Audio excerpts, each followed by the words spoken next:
From the lakes of Minnesota to the hills of Tennessee, across the plains of Texas, from sea to shining sea, from Detroit down to Houston and New York to LA, where there's pride in every American heart, and it's time we stand and say that I'm proud to be an American, where at least I know I'm free, and I won't forget the men who died, who gave that right to me, and I gladly stand up next to you and defend her still today, 'cause there ain't no doubt I love this land. God bless the USA.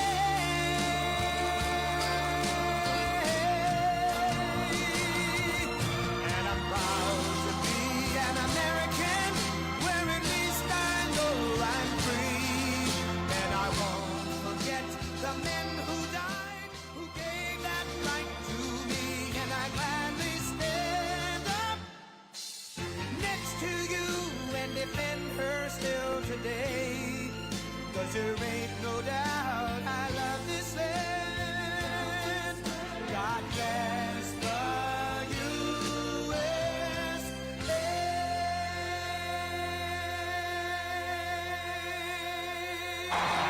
Thank you. Wow, thank you. Thank you. Amazing.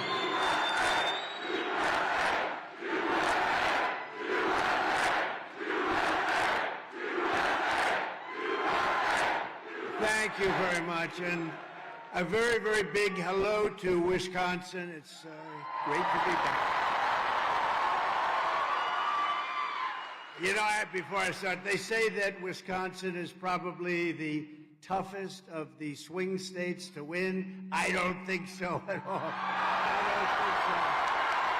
don't think so. We have got the biggest crowds. They've never seen crowds like this. This is unbelievable, actually. You know, I could be anywhere right now. I could be beautiful beaches. I could be all over the world, and I'd rather be right here. What's more beautiful? We are going to win the greatest election in history. And it's incredible to be back in this beautiful state with thousands of proud, hardworking American patriots, which is what you are just 30 days from now. We're going to win the state of Wisconsin. We're going to defeat Kamala Harris. And we are going to make America great again. We're going to do it. We're going to do it. And quickly. We're going to do it quickly. And when we win, it will be considered the greatest political victory in American history. You know that, right? I saw that. You know, I saw that. I've never really said it that way. I've said it a lot of different ways, but not that way. And I saw one of these Democrat, I guess congressmen in this case. He said, you know, if he does this, because we're leading in all the polls, we're leading everywhere. Leading in Wisconsin, too, by the way, which is very important. You see, because this is the ultimate poll. When you get this many people, this is the ultimate poll. But, you know, they had this Congress, and he said, you know, if he does this, it's going to be like the greatest political win in the history of our country. And I said, wow, that's great. I love that. We love that, Troy, don't we? So it will be incredible. And I think we're going to have something that's going to be amazing. The world is going to be watching, and we're 30 days away. 30 days away. So you have to get it. But you know, we had an incredible evening last night in Butler, Pennsylvania. It was a beautiful evening. It was a very different kind of an evening. It was a tribute to a very brave firefighter, you know, Corey. He was a real trumper. Corey was a trumper. He was a MAGA guy. He was an America First guy. He had the whole deal going with the outfits, the hats. He had everything. He was great, and his whole family is great. But he really, look at it the way I look at it, he sacrificed his life, an attack 12 weeks ago, and you have to look at what happened last night. We had over 100,000 people show up in beautiful little Butler. It's little Butler, but beautiful Butler, Pennsylvania. We had a crowd, and you know, this is a hell of a crowd too, I have to tell you. It's happening all over. But we had 100,000 people, and there was love, and I had a fantastic Christopher. I had a great opera singer, and he went up and he sang Ave Maria. You saw that. We had a short moment of silence, and then the bells rang, and they said, "Where do we get bells?" I said, "Why don't we just take them off the Cathedral of Notre Dame?" He said, "Those are good bells, and you actually have tapes." So we said, "Let's use them. Maybe nobody's going to find out." We had these magnificent bells ring, and then Christopher got up, one of the best opera singers I've ever heard, and he got up and sang Ave Maria during this moment of silence. It was an unbelievable evening, and we have something to show you the kind of crowd we had last night. It was really something special. So let's put it up if we can.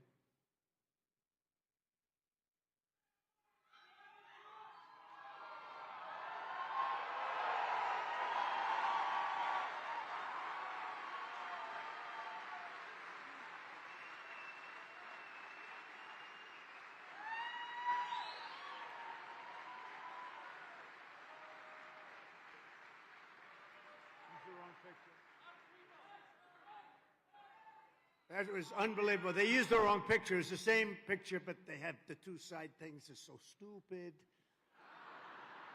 But that's what you know, we have that every once in a while, right? We have that. That seldom happens, but you got the gist of it. It was an unbelievable crowd, so unbelievable, and there was a lot of love in the room, and it was really an honor of somebody. So that was a different kind of an evening. I'll tell you, that was an evening to celebrate somebody who had died, and this is an evening a day to celebrate just really greatness, because we're going to have something so special happen. We've never seen anything like it.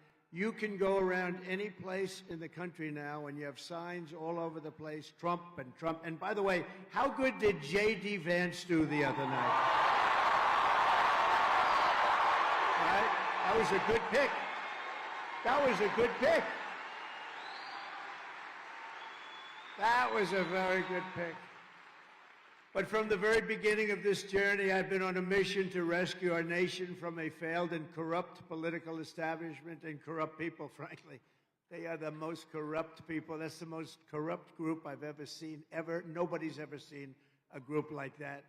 And to give you back the country you believe in, the country that you were born in, and the country that you deserve.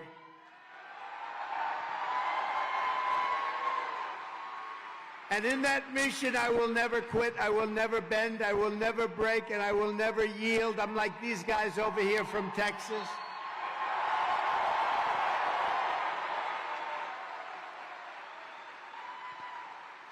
And like I really believe all of us, we say, not even in the face of death itself, I will not. This is so important what we're doing. We're saving our country. This country is in big trouble. We're a failing nation. We are a failing nation. We're a nation in decline. We're a nation in distress. And we're going to get it fixed very quickly. But you know what? If we have to go with another 4 years of these people. And she's worse. And she's worse than Biden, in my opinion. First of all, I think Biden is actually far more intelligent, if you can believe that. Can you believe it? I think he's more intelligent than she is. Ay, ay, ay. But I'm putting everything on the line to fight for you, and we're going to fight for you, and we're all going to win together. It's going to be the greatest win in the history of our country. I believe that. I believe it. Thank you. Thank you. And I'm only asking you to do one thing. We don't even need your money. Keep your money. Just go out and vote. Get everybody involved. Go and get them involved. Kamala Harris, you know, I tell people, I say, you can't use the name Harris. Nobody knows who the hell she is. You say Harris. If you say Harris, they say, who's Harris? I don't know what it is. The name doesn't catch on. So we'll use the word Kamala. Kamala. But Kamala is a disastrous, radical, and grossly incompetent vice president who has betrayed our country and the people she swore an oath to serve. She was our border czar. And you know what? She doesn't want to call that, so let's not call her that. She was in charge of the border, okay? It's the worst border in the history of the world. They announced last week that 13,099 murderers were released during their term. They then tried to say, well, it wasn't really good. And somebody released it, and we don't know who, but it was a patriot that released it because she got up and tried to say that when she's in, she's going to do this, she's going to do that. Why the hell didn't she do it 4 years ago, right?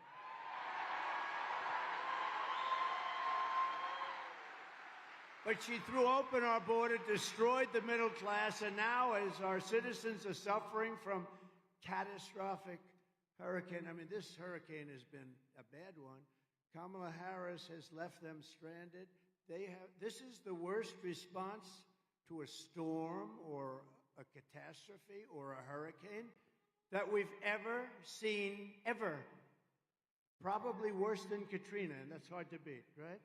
Worse than Katrina. They didn't do too good a job either, but this is worse. And she sends their money to foreign nations. He and she, they send hundreds of billions of dollars. They send hundreds of billions of dollars to foreign nations. And you know what they're giving our people? $750. 700. Here, Tyker. This is the worst response, I think. Troy, what do you think? The worst? Never saw one like this? This guy, Troy, is good, but I'm going to bring him up. This guy, he's got a brother who might be better. I don't know. He might be. He's damn good. I'll tell you what a group we have up here. The Patriots, you know, the patriotism, all we want to do is take our country back and fix it. We want to fix our country. Right? That's all we want to do. Is that asking so much? Time and time again, Kamala has proven that she cannot be trusted and she can't do the job. First of all, she's grossly incompetent. I don't care. She doesn't do interviews. They said, why doesn't she do? Because she is incompetent. She can't answer the question. She can't answer anything. And I don't know, you know, they want to do 60 Minutes. Remember I had it out with them last time because they had the laptop from hell and they said it was from Russia. I said, no, it was from Hunter. I turned out to be right. Remember Leslie Stahl? She's another real heavyweight. Leslie Stahl, we got into like an argument on 60 Minutes, and I turned out to be right. But to the best of my knowledge, I have not received an apology. That was a big deal at the time. She said, how dare you? You shouldn't say that. This was from Russia. I said, it wasn't from Russia. It was from Hunter. Oh, it's terrible. So we're waiting for an apology. They want to do it again. I'll do it again, but they got to apologize. Don't you think I should make them apologize? If you want a president who inundates your towns with illegal alien criminals, and by the way, every town and every little city and every big city, frankly, are petrified. Even if they haven't arrived yet, they will be, because you're talking about 21 million people at least just during this 3.5-year period. If you want someone who steals your wealth and abandons your family when the floods waters rise, those flood waters rise and they were gone. They haven't seen anybody from the federal government yet. The federal government isn't there. And by the way, how good a guy is Elon Musk? Right? You saw him last night. How good?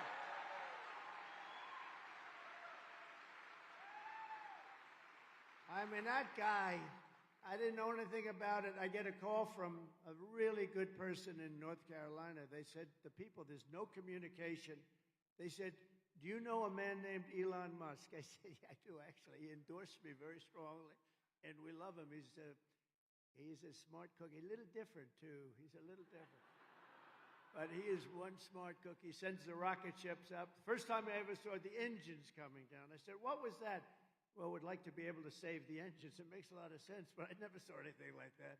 This guy's unbelievable. So what happens is, he was there last night, by the way. He got the biggest hand you've ever seen. People love him. But they said, do you know Elon Musk? He didn't know. And I said, yeah, I do. Why? What do you need? And he said, they have something called Starlink. Starlink. He said, we have no communication in North Carolina. People are dying. Like 500 people are missing. It's a disaster. The federal government is the White House is doing nothing. They've abandoned us. And you know, it's largely a Republican area. So some people say they did it for that reason. I don't even think they're that bad, but maybe they are. But they want Starlink. So I said, whatever it is, I called Elon. I say, and you can't get it. It's really popular. It's very hard to get. But they need it, and they need big doses of it, like fast. And I'm calling Elon. I said, Elon, in North Carolina and parts of Georgia, and the governor is doing a very good job, by the way, in Georgia, I have to say. A very good job. But in parts of Georgia and in real big parts of North Carolina, they need something called Starlink. I don't know what the hell it is, and you don't have to tell me because I don't want to waste a lot of time. But would you be able to get it? And we talked on the phone for a couple of minutes. And during my conversation with him, I got a call from North Carolina thanking me for getting Starlink. I said, how the hell did you do that? You're talking to me. You didn't have time. He said, well, I have a system. I think he's doing... No, he approved it while he was talking to me. Is that crazy?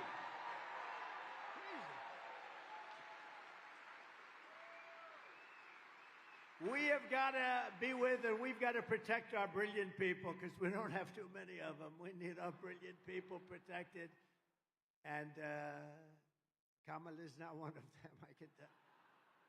But if you want a president who will do whatever it takes to protect you, who will never forsake you, and who will never rest in the defense of our nation, and I'll tell you, I'm just thinking, it's a beautiful phrase, but we will never rest.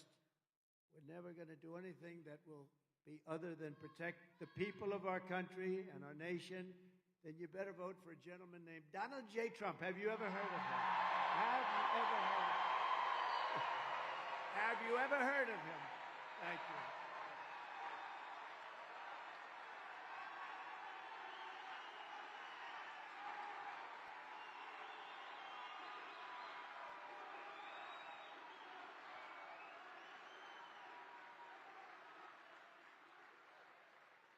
Well, I'm going to always get the job done in America and for America. And one thing we always will do, and we've got to do now, because for 50 years we haven't done it, we will always put America first. It's time for us to put America first. We did it 4 years ago, I can tell you. We were energy independent 4 years ago. Can you believe it? With the lowest energy prices, everything was the best. And that's why they compare this with what it was, and people like us. We had the greatest economy in history of our country, and we did well. And by the way, I'm just looking as far as the eye can see, long beyond the fake news. That's a lot of cameras back there. But long beyond the fake news. Look at all the... You can't even see. That's a lot of people. That's a lot of people.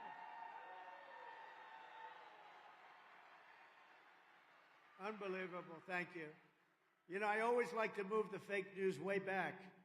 And I figure they have cameras that can do it, but that's the maximum they can do. They say that's the... I don't think it is, but they say that's the max, because I would have moved them way the hell to the back. So up to me. Because they block the view. They're blocking the view of these people. They block the view of all those people. But you know, this is like a poll. And you have 50,000 people here, 50,000 people. And, you know, that is a lot. If we get just the people here to vote, I think we win. I think we win. With your vote in this election, we can seal our borders, we can reclaim our sovereignty, stop inflation, raise your incomes, rebuild our devastated communities, and launch a new golden age of American prosperity and pride. That's what we're going to do. It's going to be American prosperity, and American pride. But with 4 more years of Kamala Harris, your long nightmare is just beginning. Remember the word. Somebody said, give me one word to describe your opponent, Kamala Harris. You know what I said? Incompetent. I said she's incompetent. She shouldn't be in the position. In all fairness, I'm no fan of his, but we had him totally beat. We had the debate. He was gone, and we were 20, 21 points up. And they walked in, and they did a coup. It was a coup of a guy that got 14 million votes. She got none. She was the first one out. You know, she ran against him. He won. He got 14 million votes. He won. There were 22 people. She was the first one out. She never made it to a great place called Iowa. We love Iowa, the farmers. We love Iowa. But she never made it. She never made it to Iowa. And then all of a sudden, we're running against her. So they had 12 people plus her, and they wanted to be politically correct, and they picked her. And I don't know. I actually think if it keeps going like this, like we're doing, because they said she'd have a 6-week honeymoon, and she did. She had a little bit of a honeymoon period. You know, they went from the fake news, went from calling her horrible, the worst vice president, a total disaster, couldn't speak, couldn't do anything, to being wonderful. She's wonderful. Soon, the fake news. You know, they have the fake news as their partner, and we have a little news, but our news has been.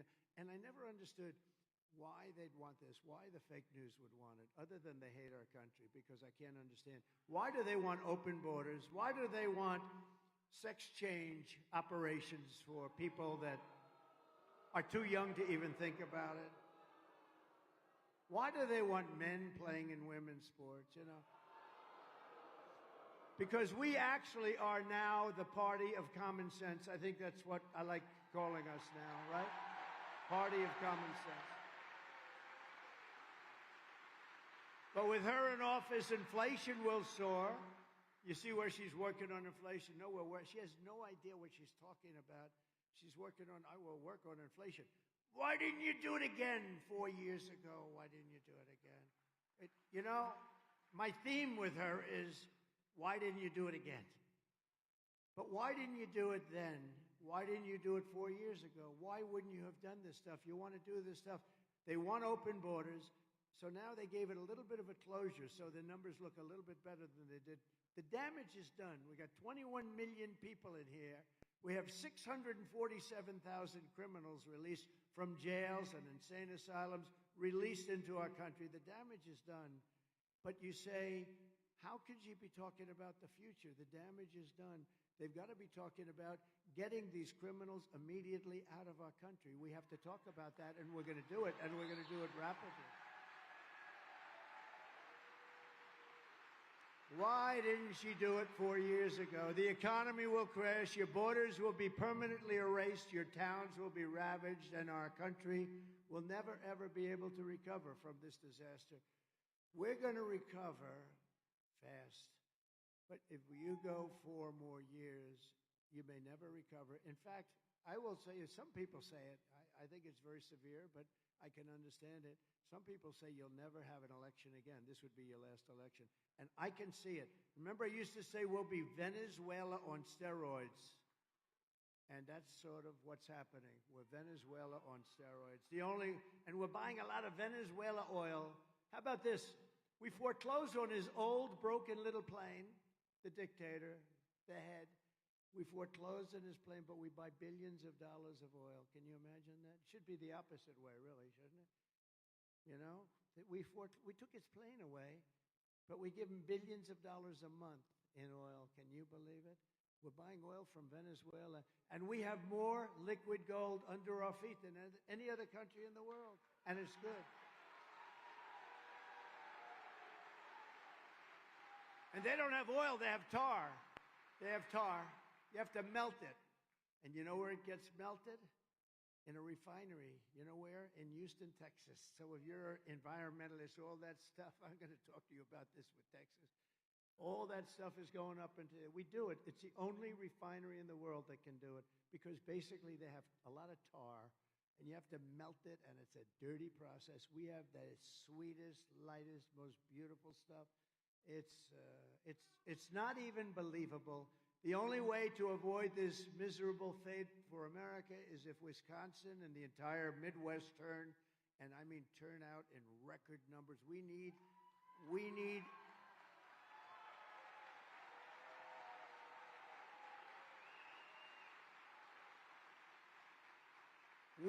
and I hate to use this word because they should have never done it with respect to COVID. They should have never done it. But for this, we need a mandate. They shouldn't have done it with COVID. Everybody that did it should be ashamed of themselves what they did.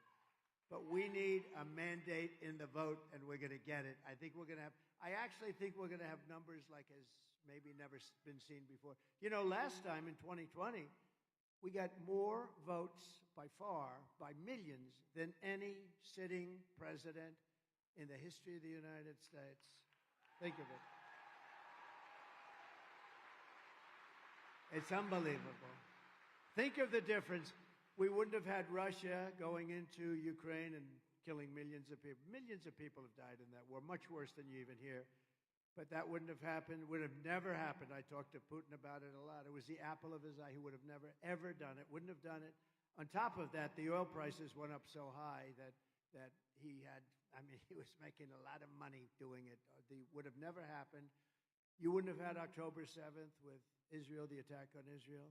You wouldn't have had inflation. You wouldn't have had the Afghanistan most embarrassing moment in the history of our country, and we lost 13 great soldiers.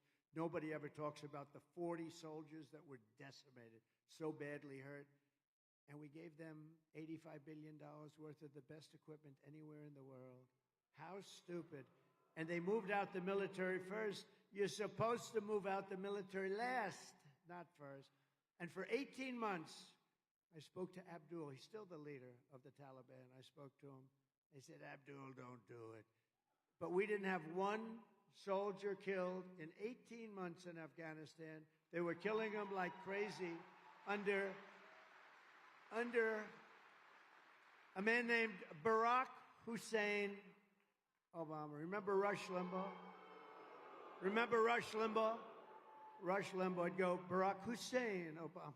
We miss Rush. We need Rush. Oh, we miss Rush. But they were killing them, a lot of soldiers. And I said, don't do it, don't do it, don't do it. We didn't have one soldier in 18 months killed until we had that tragedy of a day and a moment. The most embarrassing moment in history. And actually, Russia, I think, went in because they saw how stupid we were with Milley and these guys that didn't know what the hell they were doing. We have great generals, by the way, but not the guys that you see on television. And you have to tell Kamala Harris that we've had enough. We've had enough of you. You're a horrible vice president. You destroyed San Francisco as the DA. You destroyed California as the Attorney General. You're not going to destroy the United States of America. Kamala, you're fired. Get out of here. Fired.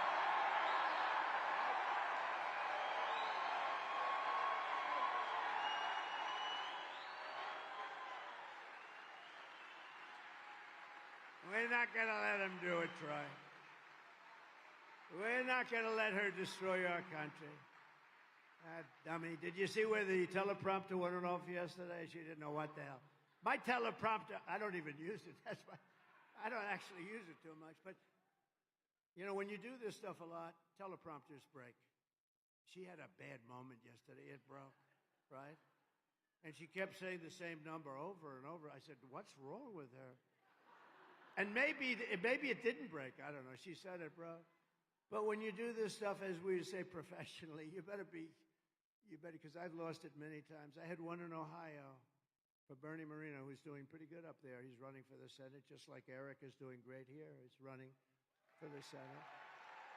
Eric Hovde. Doing good. Good man. He's a good man. Got to vote for him. But when you do it as much, you know, it breaks. I was in Ohio. I think it was the windiest day ever in the history of Ohio. It was like Scotland. And the wind was blowing at a level that I've never seen here in this part of the world. And the teleprompters were like sails. Wah, wah. And then they blew off the stage. They blew. And we had 50,000 people. It was a great day because he took the lead right after that, a big, beautiful lead in the primary. But it was sort of an amazing experience. But you lose them all the time. And you have to be able to have a mind where you can actually speak without a teleprompter. And isn't it nice to have a president that can speak without a teleprompter? Isn't that nice? It's sort of nice. But you lose them all the time. But she was in La La Land. She was gone, and then it kicked in. She kept saying the same sentence over and over again, over. I don't know. I said, what the hell is going on? And then the teleprompter saved her. It kicked in, but it didn't kick in soon enough, let me tell you. Early voting in Wisconsin is underway now, so if you have an absentee ballot, return it right away as soon as you can. You can also vote in person using an absentee ballot starting October 22nd. And whatever you do, you have to get your friends, get them all out. You know, you have a lot of people out there that don't vote, that love us, but they don't vote. You know who doesn't vote much? Rifle owners. We are Second Amendment people, but NRA gave us their total support. We have support from every group, but NRA gave us complete and total endorsement. And during that, I realized that, because I've always gotten it from the NRA, they've been very nice to me, I'll tell you. But they did tell me that people that own guns and rifles don't vote relatively, like a very small percentage, like 15%. If you would vote, nobody could beat us. I'll tell you another one that don't vote. I love these people. Evangelical Christians. The Christian community doesn't vote as much as they should.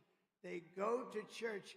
So now what we're going to do is we're going to go to church and we're going to get out and vote. But the evangelicals don't vote that much. And if they did vote, we could never lose an election. You couldn't lose, you know?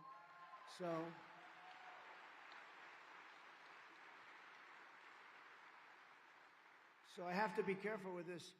I said once about a month ago, you only have to vote this one time, and after that, everything will be good. And the fake news said, see, he wants to be a dictator and take over the country. No, that's not what. I said, we got to fix the country, got to make sure, and then the country will be great, and we're going to have, hopefully, some great person, whether it's JD or somebody else.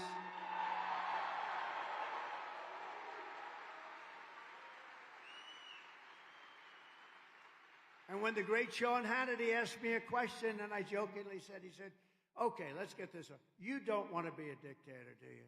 I said, Sean, I only want to be a dictator for one day, and I'm going to close the borders and drill, baby, drill, and after that, I never want to be a dictator, right?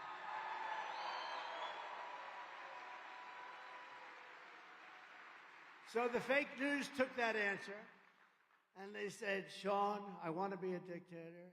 Click. Cut. So he said, Sean, I want to be a dictator. And they go, he wants to be a dictator. They cut the rest of these are the worst people. These are the worst. They said he's a threat to democracy. He wants to be a dictator. No, you know the threat to democracy are when you put incompetent people in charge of our country. That's a real threat to democracy. Starting on day one of my new administration, we will end inflation and we will make America affordable again because the prices are too high. The prices are too high. But if crazy Kamala is reelected, one of the first acts will be, and she said this, is to massively raise taxes on American families. You know, I've never seen, all my life, I've loved politics, but I've always been on the other side, like writing checks to politicians, right? But so I really understand, I like it, and all. But I've never seen somebody that openly campaigns on the fact that they're going to raise taxes. It's always going to be like when Troy is back in Texas, he's always screaming, I will lower taxes, lower taxes. We always talk, we're going to lower taxes. We want to lower taxes. That's what this group is going to raise your taxes like by 78% or something. And they campaign on it. This is the craziest campaign I've ever been involved in. I had one guy beat. And so I have to beat two people instead of one. I spent $150 million beating sleepy Joe Biden, who I admire greatly for one thing. You know, I always have a hard time sleeping because I toss and turn. And honestly, I do. I think about the country. I'm tossing and turning and tossing because I want to, you know, like a lot of people do. You have businesses, you toss, turn. It's okay. It's like become your way of life, right? We think about whatever we're doing. In my case, I'm thinking about China. I'm thinking about Russia. I'm thinking about lots of things. And by the way, the enemy from within, the crazy lunatics that we have, the fascists, the Marxists, the communists, the people that we have that are actually running the country, not her. She's not running it, and Biden's not running it either, and you all know that. Those people are more dangerous, the enemy from within, than Russia and China and other people. Because if you have a smart president, you'll be able to handle them very well. But Kamala Harris, Lion Kamala, is called the tax queen because she loves taxes. So maybe just watch this video. Thank you. Joe Biden and I are about to get rid of that tax bill, calling for a full repeal of President Trump's tax cuts. If Kamala Harris was elected president, there are many different tax policies which could cripple the economy. But the first thing she wants to do is allow these Trump tax cuts to expire. Even the New York Times admits that 85% of the middle class got a tax cut. Americans will face a hike. The Tax Foundation finding that a couple with two kids making $165,000 a year would have to pay over $2,400 more in taxes. And on day one, I will repeal that tax bill. Joe Biden and I are about to work to get rid of that tax cut. Joe and I are about to get rid of that tax bill. Joe Biden and I are about to get rid of that tax cut. Everything from a 70 to 80% tax rate. I think that's fantastic. We've got to increase the corporate tax rate. Part of that is going to be about repealing that tax bill that they just passed.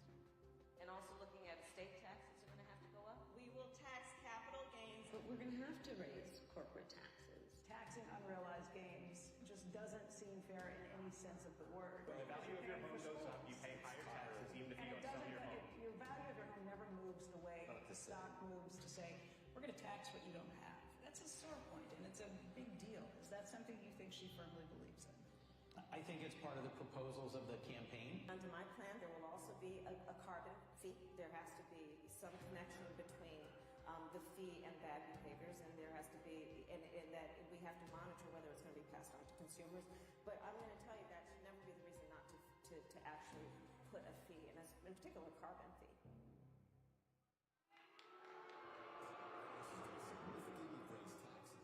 How about the tax on unrealized gain?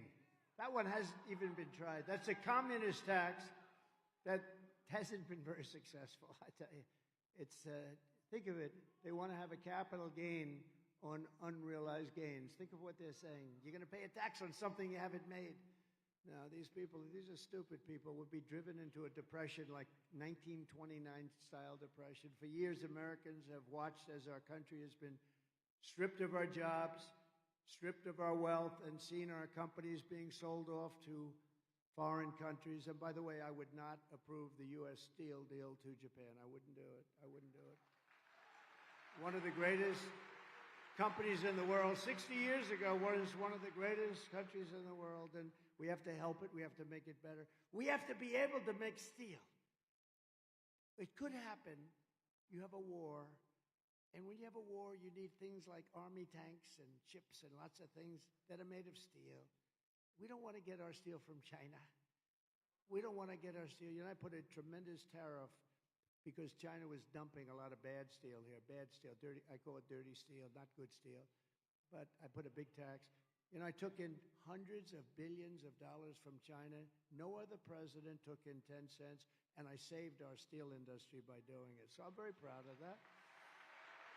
But under my plan, for the U.S. economy, American workers will no longer be worried about losing their jobs to foreign nations. Instead, foreign nations will be worried about losing their jobs to America because we're taking them back. We're going to bring those companies back, and we can do it with intelligent taxing. We can do it. We can do it like they've been doing to us for years. It's very simple. And we have the place that people want to be, and it's not going to be that way always. If we keep going like this, nobody's going to want to be here. German car companies can become American car companies. We can beat China in electronic production. Manufacturers that have left us will come roaring back. They're going to come roaring back. This thing has gotten such great reviews. I'm going to explain it. It's so simple. And some people said, wow, that's unbelievable what you're doing. Where did you get that idea? I'm going to go a little forward. I got the idea from, if you want tax benefits, you have to build in America. If you don't want tax benefits, you don't have to do. The United States will give you the lowest taxes, the lowest energy costs. We have the most energy. We have more than Saudi Arabia. We have more than Russia. We're going to give you the lowest energy, the lowest regulatory burdens, and free access to the best and biggest market anywhere on the planet. But only if you make your product here in America and hire American workers for the job. And we don't do that. You know, there's this crazy person that you just watched. She gives you a tax benefit if you make your product in another country. These people, it's so crazy. And if these companies don't take the deal, they'll pay a very substantial tariff when they send their products made in another country to us, and we will use the hundreds and billions. We will, it's really trillions, okay? But we're going to use the hundreds of billions of tariff dollars to benefit American citizens and to pay off debt, because we have to start paying off debt. And this new American industry will create millions of jobs, massively raise wages for American workers, and make the United States a manufacturing powerhouse like it has never been before. We were good, but we can be better than that. If we do this, and it's so simple, and essentially we're doing to them what they've done to us. They do it, it's so, and some of the worst abusers, I call them abusers of our country, are our so-called allies. What they do to us on trade is just incredible. It's not going to happen any longer. I guarantee you it's not. You know, they respected your president 4 years ago. Now they look at this guy, and now they have somebody that's dumber than he is coming along. It's not good. It's not good. And we can't play games. I'd like to be nice. I want to be nice. I think I'm a nice person, but we can't take games. We can't. If we lose this election, this country's finished. I really believe it. This country is finished. By contrast, the tax queen is demanding a 33% tax hike on all domestic production. You know what's going to happen? All of those companies, even small businesses, but all of those companies are going to leave our shores. Everybody wants the companies. That's what they want. It's very competitive. She even has a plan to tax the unrealized. We're going to talk about that, but it's the craziest thing. Never been done, could never be successful. What it will do is bring you into a wonderful age of our country. 1929 depression. Everybody's going to leave. So if a company succeeds, it must give up much of its value to the government of the United States. Everyone's going to leave. They're going to take their companies. They're going to get out. You know, it used to be you moved from state to state and you'd negotiate. Now people are moving their companies to other countries. And we're getting killed, by the way, by Mexico. Mexico is killing us. So just be ready, because if I'm president, we're going to take that back from Mexico. They're not treating us right. They're building massive car plants. They're building some of the biggest auto plants, car manufacturing plants anywhere in the world. And then they think they're going to build them cheap and sell them into our country and destroy Michigan and all these wonderful states. So it's not going to happen. We'll put a tariff of 200% on if we have to. We're not going to let it happen. We're not letting those cars come into the United States and destroy our car industry. You won't have anything left. You've already lost 60% of it. You've lost so much over the years. Not when I was there. Kamala Harris already cost the average family $29,000 with rampant inflation. The inflation that we've suffered for the last 4 years now, it's almost 4 years, it's coming back. And look, we're not going to let this happen either. And the price, you know, they talk about more than anything else, groceries. Who would think groceries? It's so bad to go to the supermarket. Who would think it could happen? Her plan would raise taxes on $4.1 trillion. We're going to be raising them by $4.1 trillion in taxes, hiking the family's taxes by $2,600 to $3,200 a year, reducing our GDP by 2%, lowering wages by 1.2, and killing 786,000 full-time jobs. And I don't know if you know, last month we lost 26,000 manufacturing jobs in the U.S., 26,000, because people want to get the hell out of here. You know, the market goes up every time I get a good poll number, and we have had great ones now. The market's starting to go, and they get the credit for it. Isn't that a terrible thing? I said, do me a favor, just sort of, every time we have some of the biggest analysts, the best analysts in the world. They're saying every time Trump has good publicity, the market goes up. Kamala is right now shutting down power plants all across the country, causing electricity prices to they are soaring.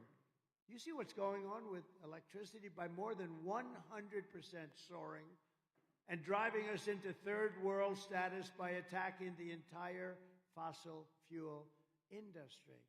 Just so you know, you need fossil fuel to fire up those big, massive plants. The wind isn't going to do it. It's wonderful. Isn't that nice? Look at the little windmill. It's so beautiful.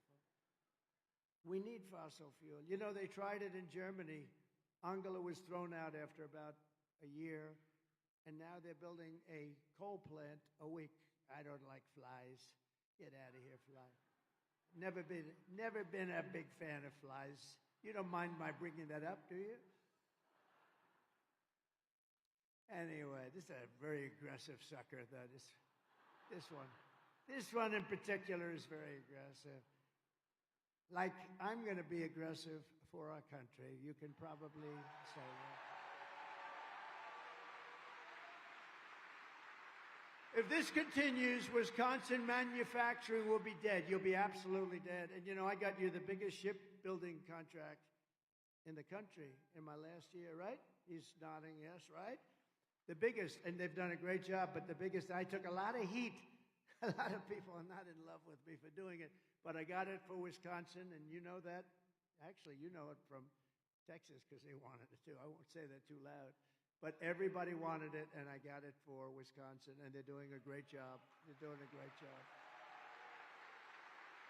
But the horrific nightmare for American workers ends the day that I take the oath of office. It will end on that day. It's going to be over. We're going to have a country that's going to turn around very fast. The centerpiece of my plan for a manufacturing renaissance will be a 15% made in America corporate tax rate, cutting the business tax from 21 to 15. Okay, so I took it from 39 to 21 with the help of your great congressman over here, Troy Nels. We fought hard, but we took it from 39 to 21. Everyone said that's impossible. We got it approved by Congress. Can you believe that? And now what we're doing, and that makes us pretty competitive, but not that, because there are many countries. And again, remember, the countries there are sort of our opponents on trade. They're actually our opponents, and sometimes it's pretty vicious opponents on trade. But we took it down to 21 from 39. Now I'm taking it from 21 to 15, but only for those who make their product in America, right? Pretty simple.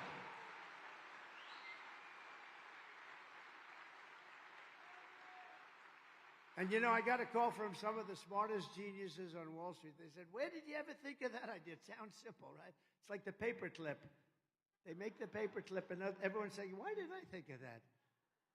But we will protect those companies moving into America, and this is just as important, because you can't have them, and then everybody comes and steals your company, steals your people, dumps your product. And so this is important, and all of our existing companies are going to be protected with stiff tariffs placed on companies that don't move in. If they don't move in, they're going to have to pay tariffs, because we're not going to let them hurt the companies that do move in.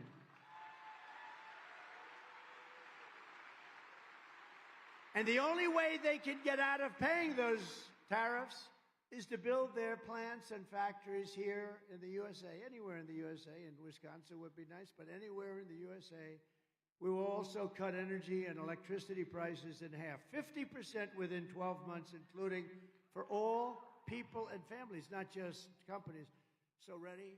Your energy bill will be cut from January 20th, will be cut by 50% in 12 months, okay? 50%. And I hate to say it, with your Democrat governor, you have some of the highest electricity prices and highest energy costs, is just about at the top in Wisconsin. You have some of the highest costs. So you do have a lousy governor. It's like, I do hear just one thing about him. He doesn't work hard. That's the only thing I hear about him. How does he do it? He doesn't even show up. That's no good. No, he's a lousy governor. I guess they'll work on that next cycle, but he's not a good governor. We will quickly double our electric capacity. You know, if you do AI, you know, AI is the new big thing, whatever. But AI is the big thing. But AI, to do it successfully and to be the leader, because China's already starting and very big, we need double the electricity. For whatever reason, they need massive electricity. We need double the electricity that we have right now. Who would think that? So what we have right now, you need doubled, and we will get that done. We'll have to do something with respect to the environment, because under the environmental impact statements right now, it would take you 20 years to build anything having to do with electric or anything, any form of energy. We're going to do an expedited plan where it'll be done in a matter of like weeks or months. We've got to get it done. We cannot do these impact statements that take years and years and years. People are working on a project. They start off as young men and women, and by the time they're old and retired, the project gets rejected. They actually get rejected. They work on it for 20, 25 years, and then it gets rejected. We're not going to have that, because it's really a way of hurting us. I mean, it's a way of hurting us. We're not going to do it. We need tremendous electric here so that people like Elon and other people that are into this whole world of this, it's a new world, but it's going to be a very big world, a very fascinating world, probably a very dangerous world. AI has got some little tricks to it that we have to be very careful with, but they need massive electricity, and we're going to provide it. We're going to be able to compete with anybody. We'll be the leader. We're going to be the leader in virtually every field. We're going to be the leader in automobile manufacturing. Think of that. And it'll happen quickly. And I have pledged to remove 10 old and burdensome regulations, and I did this. We had more regulatory cuts when I was president than any president in history by 3 times. But we're going to get rid of burdensome regulations. We're taking them off the books, and it's 10 for 1. We put in 1, we get rid of 10, and it had a great impact. Great impact. But I had the most success in history in cutting regulations. I gave you 2 things. I gave you the biggest tax cut in history, and I gave you the biggest regulation cut in history. And those 2 things gave us the greatest economy in the history of our country. We had that just a short time ago. So if you want your incomes to plummet, your net worth to collapse, your tax bills to soar, and your jobs to disappear, then vote for Kamala, because she'll do very well. But if you want Washington bureaucrats to keep their greedy hands off of your money and out of your pockets, then you have to vote for Trump. We're going to get this thing done for us. We'll work together and get it done.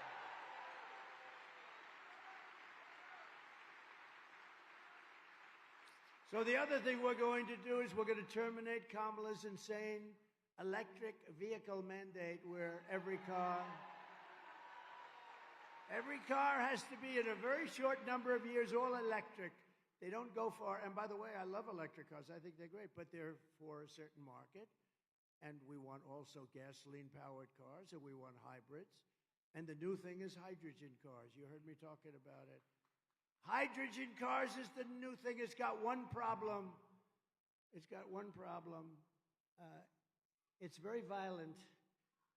If it blows up, you are not recognizable. Please come down and identify your husband. There's a blood stain on the tree. Can you identify it? No, it's very violent. Did you know that? It's dangerous. If it blows up, you're screwed. Okay. So I'm going to pass on that particular car. They say it has a wonderful future, but the one problem is it's really dangerous when it blows. Okay, it wipes out people on the street. I mean, it's terrible. I would actually say they shouldn't even go too far with that one, don't you think? I don't know. I think we shouldn't go too far, but hydrogen is a big new deal. The other thing we're going to end is the Green New Scam. It's the greatest scam in history. You know, we had the cleanest air and the cleanest water in the history, meaning the recorded history of our country. We had clean air.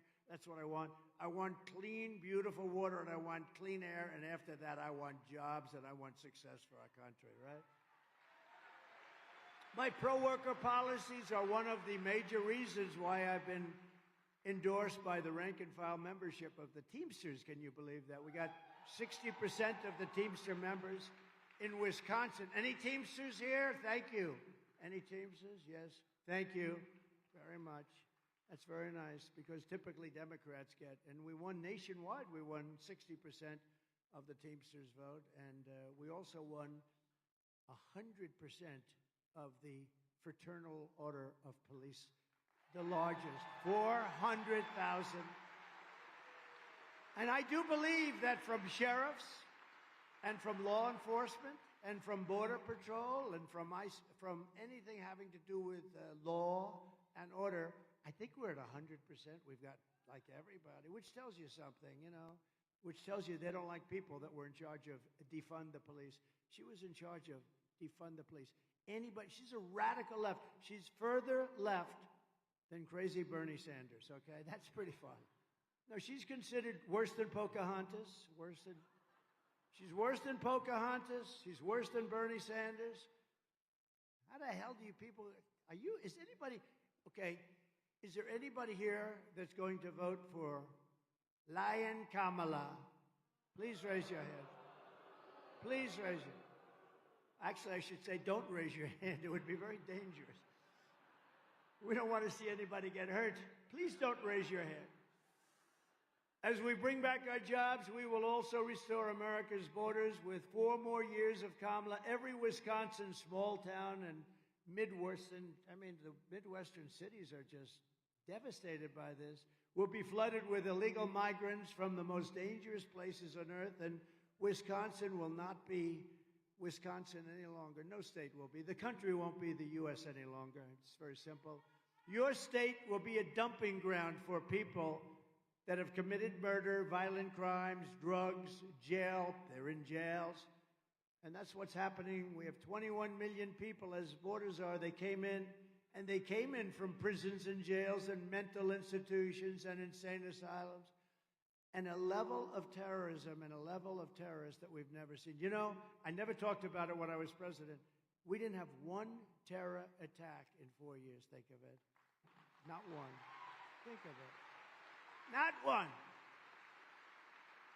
And I had a lot of people say, sir, it's time you should say that. I said, I don't want to say it until I'm finished. I don't want to say it. I didn't want to say it. But we didn't have one terrorist attack in 4 years. 1 week ago, I was in the beautiful town of Prairie du Chien. Have you heard of it? Prairie du Chien. In western Wisconsin, where, by the way, we had 60,000 people show up. That's the good news. But Biden, Sleepy Joe, didn't give us the number of people required, so we ended up speaking in front of a relatively small group. I hope those people, we're going to go back and we're going to take care of that situation. They didn't give us the people necessary, so we spoke in front of a rather tiny little portion of them. They stayed around.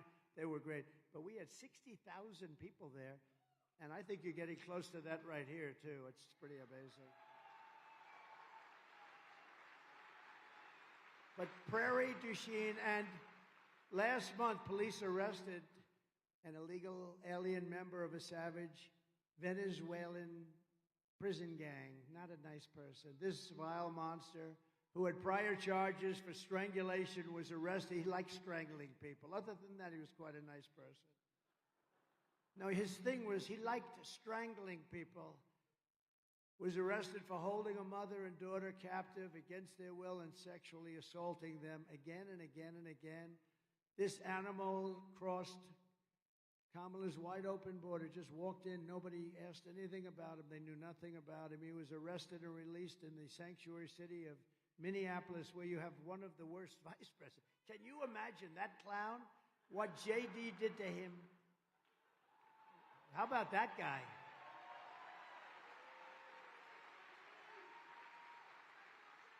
And he was immediately released by Minnesota and set loose to prey on more victims, and he did earlier this year in Fond du Lac, Wisconsin. Fond du Lac. Nice. I love these names. I wish they could give me a little easier names. These are interesting. They told me that's the way you pronounce it, so I hope I got it right. But an illegal alien released by Kamala Harris was arrested for tying up and blindfolding a 12-year-old, you know this, you read it, it's a big story, a 12-year-old girl at a back of a van and viciously assaulting her in so many ways sexually. Today I make you this promise: I will liberate Wisconsin and our entire nation from this mass migration invasion of murderers, child predators, drug dealers, gang members, and thugs. Going to be liberated. Going to liberate. It's incredible. It would be just incredible. Thank you. Thank you. It's so sad we even have to talk about it. Who would even think we have to talk about it, really? And I think, you know, they say the biggest topic is the economy, the biggest topic is inflation, and then the third topic is the border. I really don't agree. I think the biggest topic might be the border, because I just think, you know, we'll solve the problems, and we're going to, you know, we're going to drill, we're going to get your energy down. The energy is going to bring everything else down. We're going to get the interest rates down. I was 2% in my administration. Now they're 10%, and you can't get any money. That's killing the American dream for young people. So we're going to get it down. But to me, you know, I know they do all these polls, and the polls say it's the economy, and the polls say very strongly it's inflation, and I can understand it a little bit. To me, it's the horrible people that we're allowing into our country that are destroying our country. And it's the hardest problem to solve, too. I mean, it's a big, tremendous problem. And that they could do this to our country, putting, again, 13,000 murderers, many of them murdering many people. Many of them, or a certain number of them, a fixed number, but in death row. They were going to be executed. And rather than executing, they said, let's go, we'll dump them into America. They're stupid there.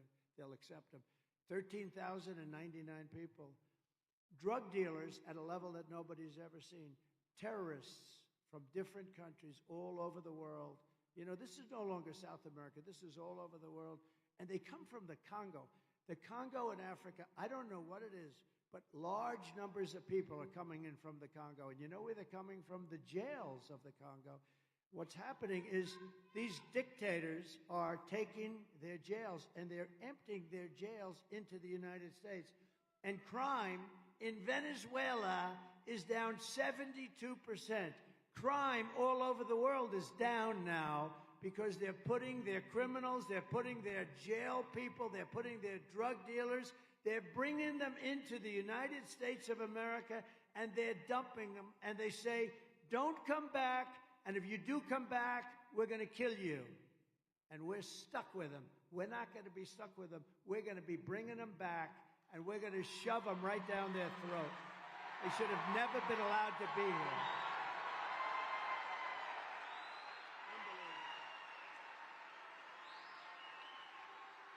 It's unbelievable. It is unbelievable. Thank you. And we're not allowing these people to invade us, to conquer us.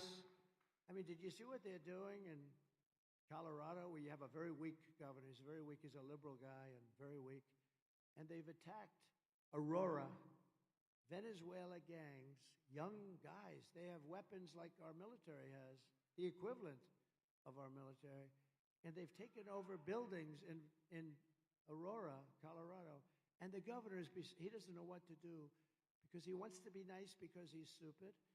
And he doesn't really know what to do. I think they need a new governor.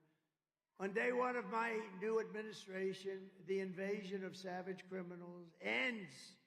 And on that same day, the largest deportation in American history begins. The largest deportation. And I'm not happy to say that. I'm not happy. It should have not been necessary. This has all happened over the last almost 4 years now. It shouldn't be necessary. We had the safest border in the history of our country. Oh, my favorite chart in history. Bring down that chart, please. I don't know if you have it. If you have it, bring it down. I love it. I wouldn't be here if it wasn't for immigration. I wouldn't be here, Troy. I looked over at that chart and ping. If I didn't, it's amazing. That chart is I kiss it every night. I take it to bed with me every single night. No, I turned over to look at the chart. At the beginning, not the end. It's always on the left. It's never on the right. And just one day it was on the right. And if I didn't turn my head, somebody would be here. But I guarantee you they'd have a hell of a lot less people. You'd have about 3 people in the front. But for all of that, but take a look at that. When you look at that chart, see the arrow at the bottom? That's the lowest number of immigration we've ever had in our country in recorded history. And look what these stupid people allowed to happen to our country. That was the day I left office, right there. That was the day, the red arrow. Look what happened. And all they had to do is leave what I had. I had a policy, remain in Mexico. You have to remain in Mexico until you get checked out. And not a lot of people got checked out. Some very bad people were coming, and they wouldn't get in. They couldn't get in. We built hundreds of miles of wall, and boy, did it work. And then they could have thrown up. We had 200 miles that we were still putting up. We were 500 and some odd miles of wall, a lot of wall, and it was working. We used the Mexican government. They paid a fortune.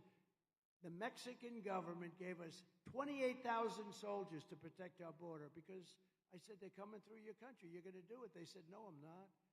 To the president of Mexico, who I got along with great. But he said, I won't do that. I said, yes, you will. You're going to do it. They're coming through your country, and you're going to do it.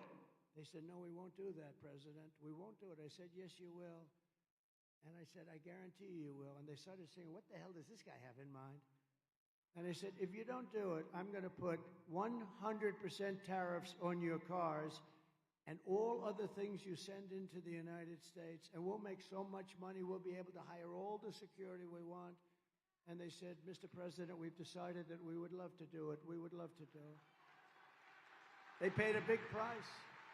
Mexico paid a lot of money toward our wall. Let me tell you, they gave us great security. They had a lot of soldiers, thousands and thousands of soldiers. I said, free of charge. I'm not reimbursed. I didn't reimburse them. And then when these clowns took over, think of it, remain in Mexico. Catch and release. So we had catch and release in the United States. We made a minor change. We catch and release in Mexico. That's a big difference. Would you say that's a difference? That's a big difference. So we did all these things, but that was the lowest number in the history of our country, and all they had to do is leave it. Guys like Tom, Holman, Brandon, Judd, you have people now at the Border Patrol that are phenomenal, and they want to do the job, and they're not being allowed to do the job. And then they made this minor change a couple of months ago to try and make the numbers look better. But what they didn't tell you is they're still flying thousands of people overhead, and that's not reported. And they have an app. And you know who the app for is the cartel heads. They call an app so that we can tell them where to drop the criminals. Can you believe it? They have an app. So they have the plane and they have the app, and that's not included in the numbers. Just like 818,000 phony job numbers, I call them fraudulent numbers, 818,000 job numbers, they defrauded. They said there were 818,000 jobs, and they reported it. And they were going to unreport it and correct it right after the election. But we had a great whistleblower who rang it out on them. 818,000 jobs were reported fraudulently to make their numbers look better. These are bad people that we're dealing with, so you have to get out and you have to vote. You also need to vote for the next senator, and I mentioned him, and he's great. He's strong. He's powerful. If he wants, he can come up, or he can just sit the hell down because you're going to vote for him anyway. I got to. But Eric Hovde is running to defeat radical left Tammy Baldwin. You want to come up fast? Come on, Eric. We got to get this guy elected. Come on, you want to come up? Come on up. Come on up. Now he's a little nervous about coming up. He said that was the worst invitation I've ever had. Come on up, Eric. He's great. No, he just said, "Do you want me up?" That was the worst invitation I've ever had. Come here. Say a few words. I always love being here with President Trump. Let's give him a round of applause.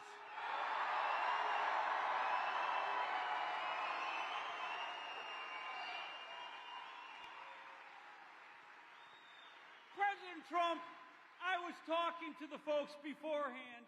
In business, results matter. You know, you got to get a deal done. You got to make money.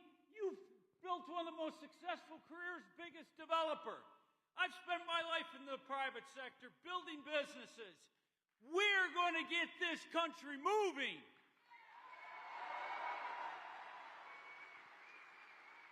President Trump gave you wage increases of 7.7%, a record for America. That's results.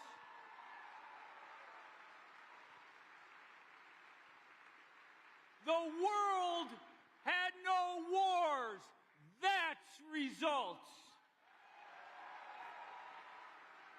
Our communities were safe because he had the border closed and he stood by law enforcement.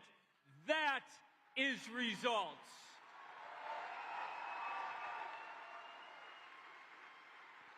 Senator Baldwin, Kamala Harris, they're career politicians that have never accomplished anything and have failed at everything.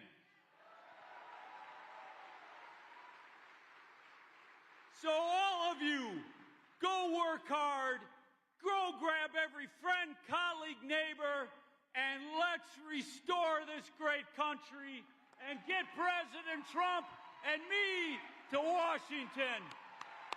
Let's go, folks!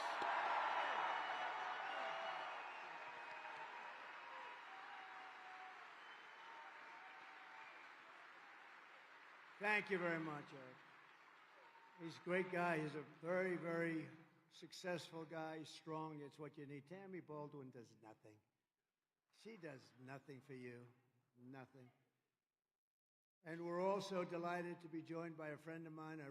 He's a great senator, and he's done a really good job, and he loves your state. Senator Ron Johnson. Ron.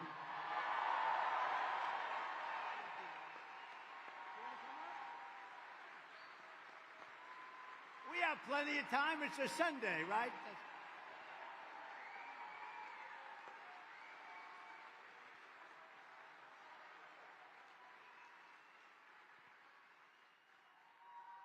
Thank you, Mr. President. Thank all of you for coming. On behalf of the hundreds and literally thousands of Wisconsinites that I've talked to over the last few months that want to convey to you their appreciation, oftentimes with tears in their eyes, they want to thank you for your courage, for your tenacity, for your love of this country, for your willingness. They realize you didn't have to do this. But you're willing to do it because, like them, you love this country fervently. So on behalf of all those Wisconsinites, I want to say thank you. Thank you.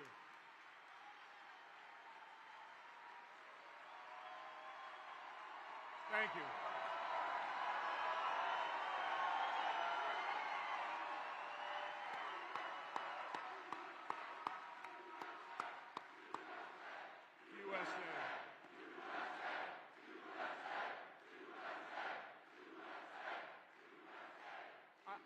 also want to thank you for your new alliance with Bobby Kennedy. Not only is that important, so we are actually going to address the huge problem of chronic health and children's health. But you are right about the enemy within. They are dividing us on purpose. They are destroying this nation. And by aligning with Bobby Kennedy, you are setting the example, the two of you. Set the differences aside, focus on an area of agreement on a big problem, and in doing so, you are demonstrating exactly how this nation can come together, how we heal and unify America. So God bless you, God protect you, and God bless America. Thank you.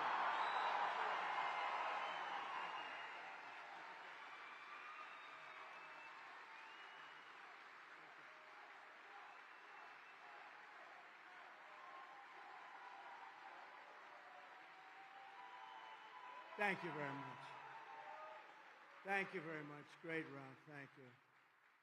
Does a great job. I'd like to, if I could, just for a second.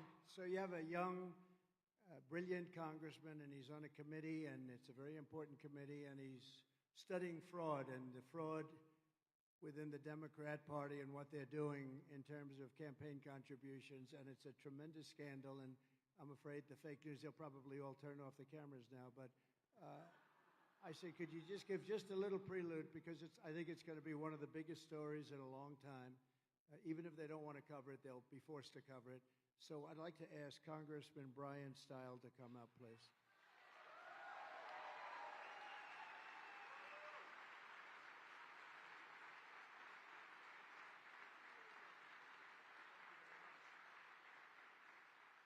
Isn't it great to be at a Trump rally? Do you agree with me?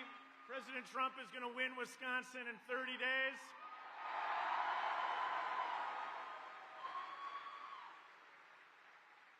When we drove over here, people were waving signs and holding up Trump signs. And we saw a lot of men and women of law enforcement are working to keep you safe, Mr. President. So to all the men and women of law enforcement here, thank you for what you're doing to keep President Trump safe.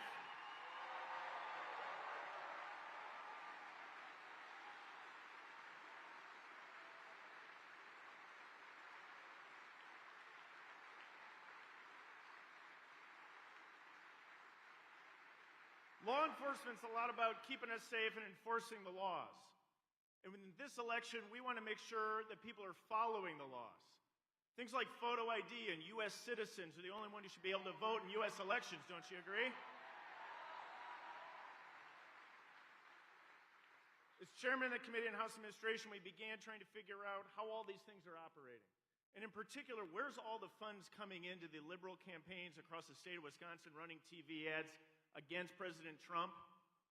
We looked into Act Blue and we called him into the committee and we said, what processes are you using? And I said, you're using a CVV code. That's that little 3 or 4 digit number on the back of your credit card that you have to use when you buy almost anything online. And we found out they weren't requiring it if you want to make a donation on Act Blue. Then we started to dig further and we started to find more and more things where they don't have the financial security in place that they need to. So we did a big review and we've transferred it over to a group of Republican attorney generals from across the country. And they're digging into this information, Mr. Trump. I think they're going to find a lot of answers very soon for you.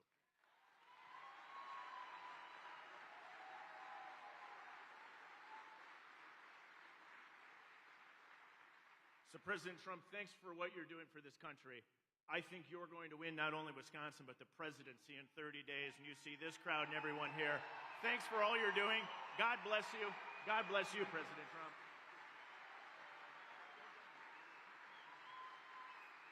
Thank you. Thank you, Brian.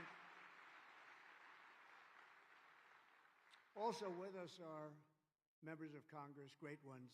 Scott Fitzgerald. What a nice name that is. That's a good name. Where's Scott? I love that name, Scott. Must be a good writer. He's a great writer. Glenn Grothman. Thank you, Glenn. Been my friend for a long time. And a man who is not from these parts any longer. He was from here. He grew up here, and he loves it so much. He's from a place called Texas. And he's one of the most popular politicians in Texas. He does a phenomenal job. And he has literally parked himself up here for the last couple of months and for this last month in particular. But he's been here with his brother. His brother is a phenomenal guy. And they are here for one reason, to make sure the election, people get out to vote, and to make sure it's honest. And the people of Texas know this, and they love this guy for what he's doing. He said, I can help. He's so popular. He won by a lot of votes. He has no problems at all. But he felt he was better off coming up, because if we win Wisconsin, we win the presidency. We win the presidency.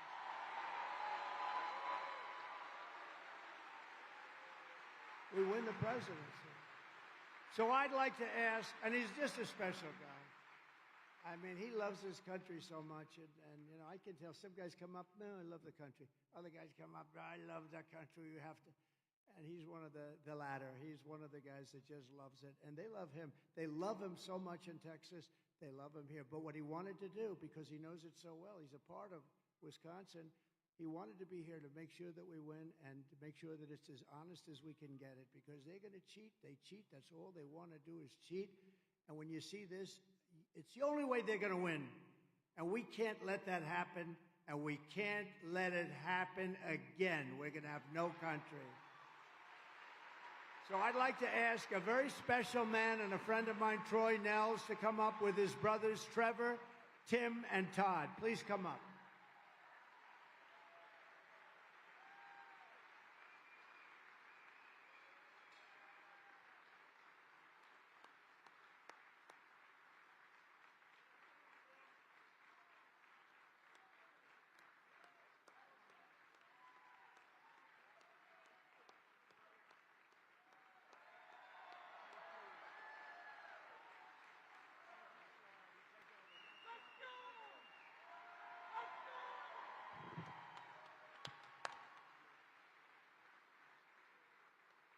Mr. President, what an honor and a privilege is to be up here with my brothers. We are honored to be with you.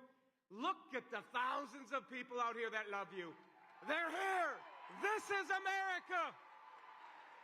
This is the heart and soul of America. The blue collar, the farmers, they're all here for you, sir. They're here for you because they love you and they think you're great. You know, I've been planning on this thing. I've been reaching to the team. I said, sir, we got to have a rally in Wisconsin. We can win Wisconsin. We keep looking and we keep looking. Gets canceled, this and that. And then all of a sudden, I get a call last Tuesday. Hey, Congressman, you think Sunday would work? What the hell kind of time are you giving us on Sunday to get it? But look at everybody's here. Everybody came. Everybody came. Because they know how important this election is. You know it. Mr. President, I can assure you this. The passion in this state, they love you. We have been up here for weeks going to county fairs. We see the passion. We see the love. We see the energy. And, sir, I can assure you, everybody here is going to get their family, their friends. We are going to win Wisconsin, and Donald Trump is going to make America great again. He's going to do it. He's going to do it.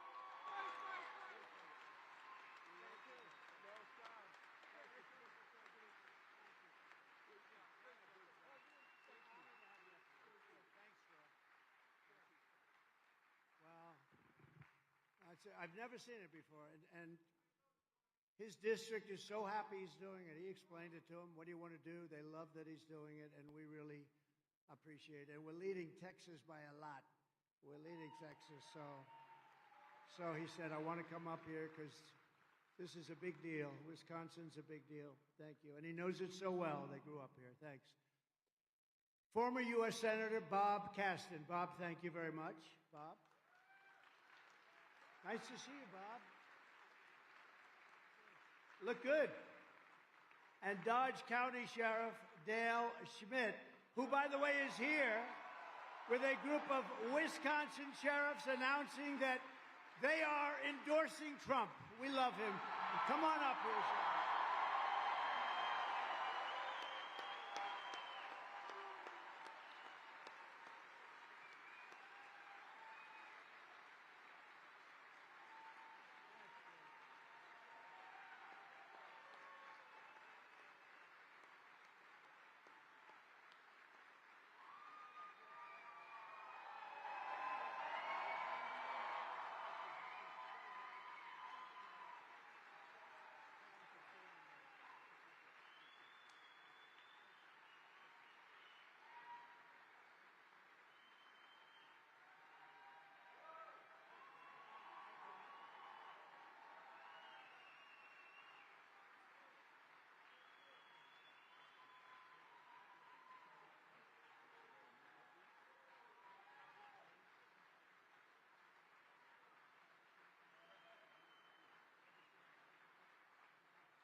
You're here for him, not me. Mr. President, I am proud to announce that all of these sheriffs are among a very small amount of sheriffs and law enforcement across our country that support you. I'd say 80 to 90% of law enforcement across this country are behind you, Mr. President.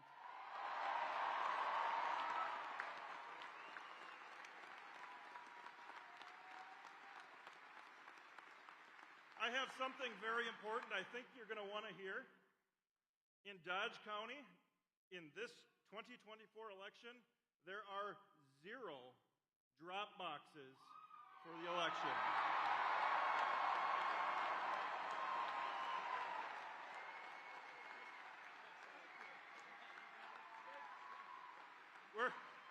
Our clerks are fantastic. We're going to make sure that we have the best, most secure election in Dodge County history. And one last thing, Mr. President. The last time I met you, I was with 200 sheriffs standing on the south lawn. And you came out and you shook a bunch of sheriffs' hands, and you didn't quite get to me. Wait. So I did one thing that I knew would get his attention, and he'll do again here shortly as soon as I say it. I shouted, and he walked over to me afterwards. Best president ever!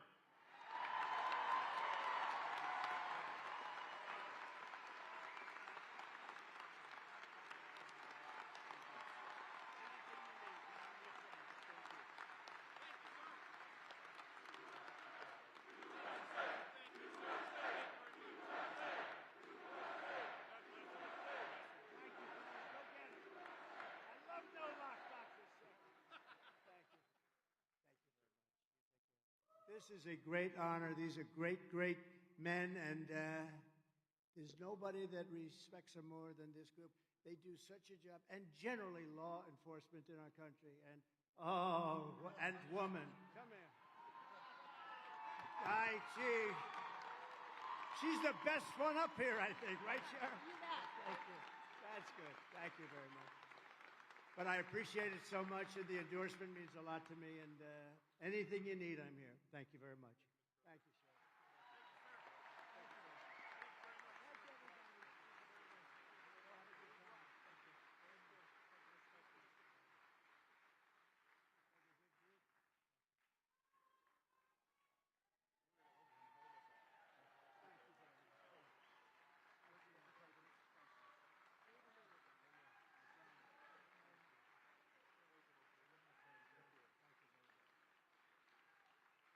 These are great people. Wow, what a group. Thank you, sheriffs. Thank you. And we have a lot of law enforcement here today, and I just want to say to all of the people in Wisconsin and law enforcement officers, all of them that are here today, we have so many. I will give you my total support, resources, power, protection, and respect. You are going to do your job because that's what you want to do. You're the most respected people in our country. I want you to know that. Sometimes you don't feel that way, but you are the most respected people. So I really think. And Sheriff, thank you very much. What a group. I was a little concerned. You know, there was a lot of beef up here, and I'm worried about this. I was worried about this platform. I said, do you think it's structurally okay? You know, I'm the real estate. And I'm looking at this. It wasn't looking too good. I had to say, come on, let's get off. But these are great people, and boy, they love your state. They love our country. That I can tell you.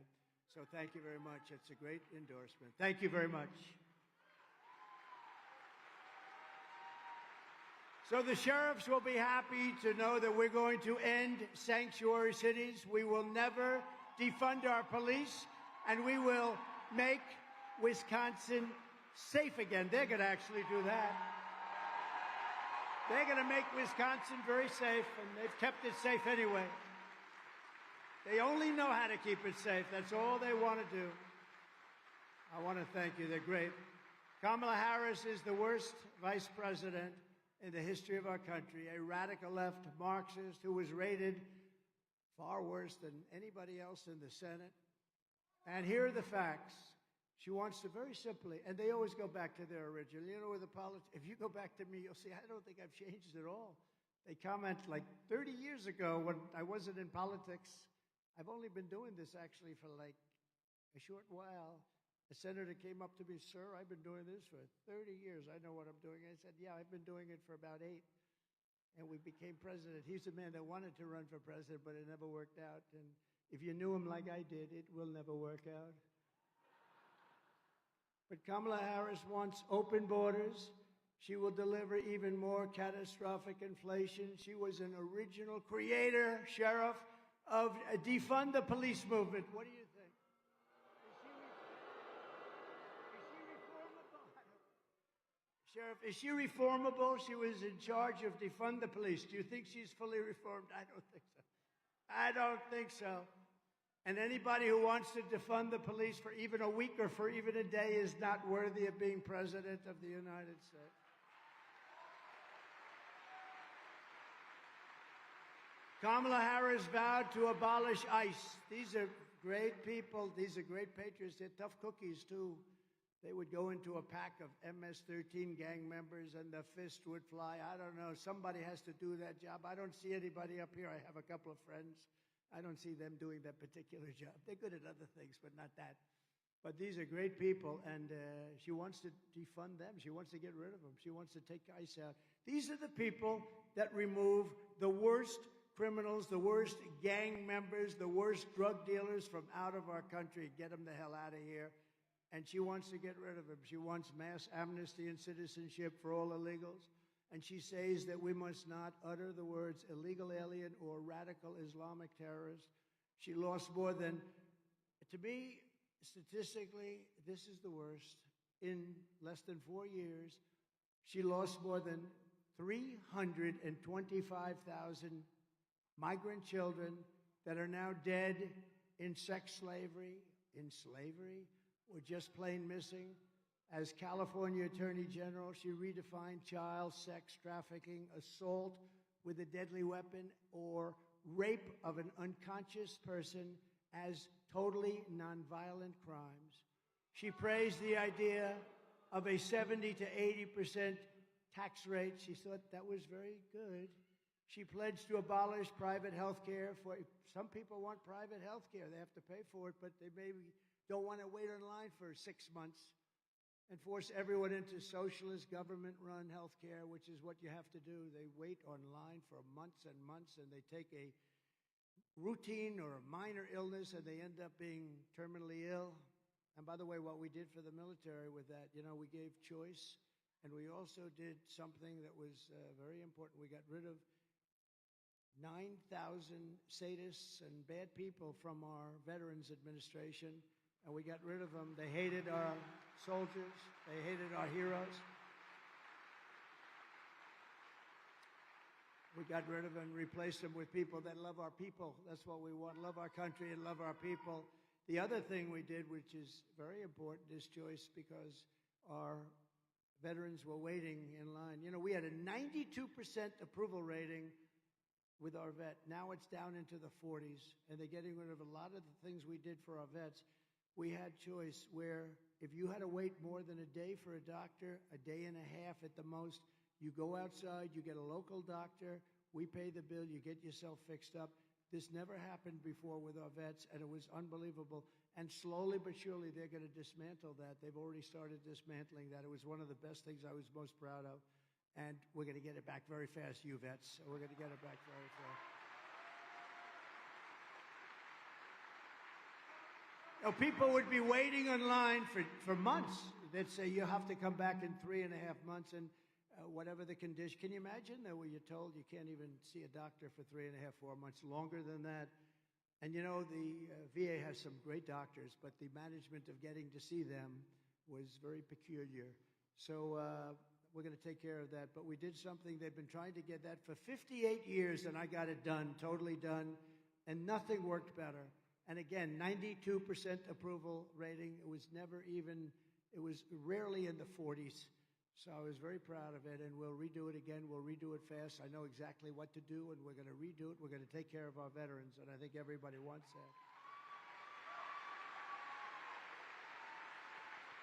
that. And as people have been hearing and not believing, but it's true, she even endorsed free sex changes for illegal aliens in detention at taxpayer expense.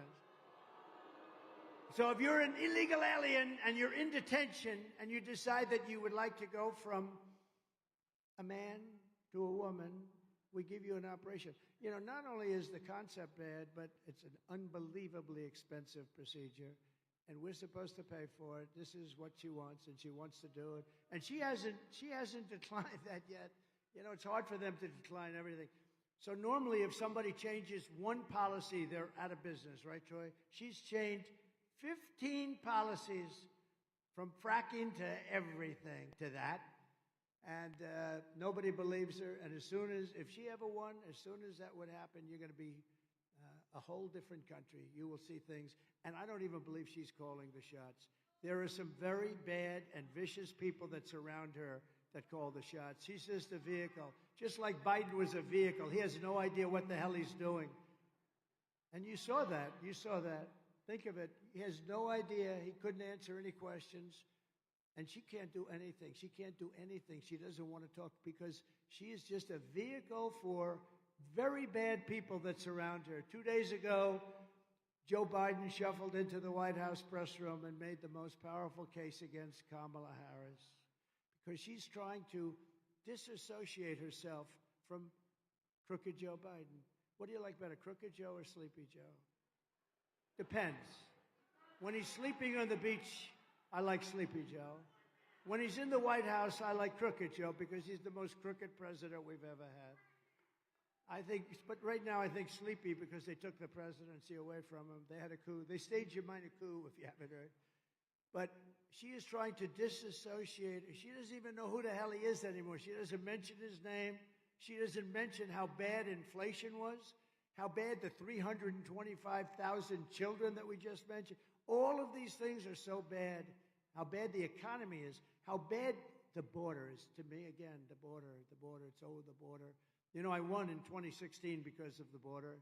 I did a phenomenal job. Is that right, Troy? You were a beneficiary in Texas, and I did such a great job. And then in 2020, when I ran, got more votes and everything. But I wanted to talk about the border. My people said, sir, nobody wants to talk about the border anymore. You fixed it.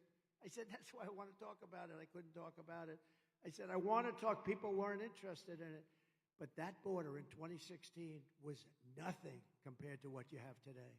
What you have today is a sick group of people that are letting these really bad, dangerous people into our country. And we're not going to let that. We're going to close that up on day one. My first order is going to be close the border.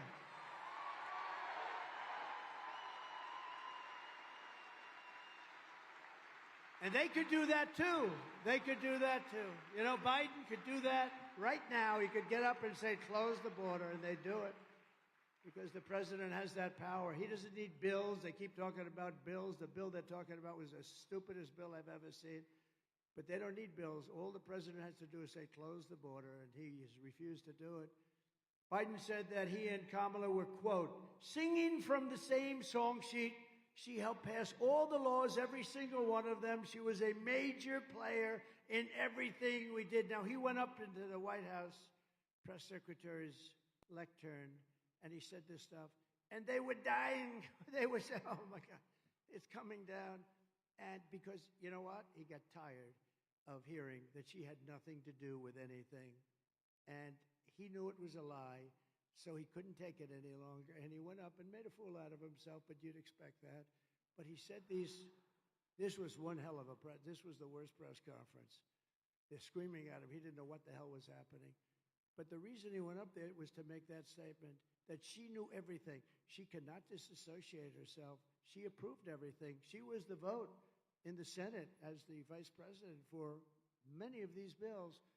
So a vote for Kamala is a vote for 4 more years of crooked Joe Biden. It's a disaster. It's a disaster for our country, and it'll never be this way. A vote for Trump is a vote for change, and it's a vote for saving our country. It's unbelievable.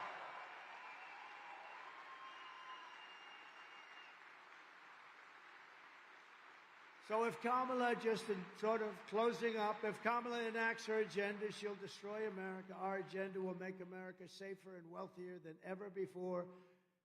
We will have, remember this, something that I think is very important for different people. We will have no tax on tips.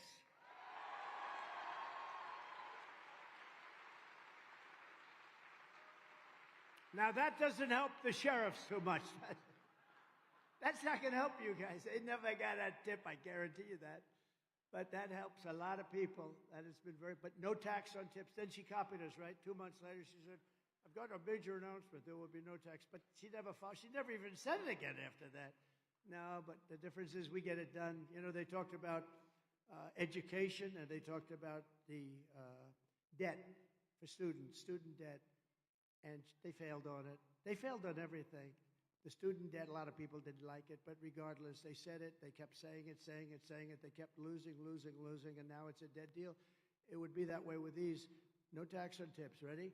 No tax on overtime if you work overtime. No tax.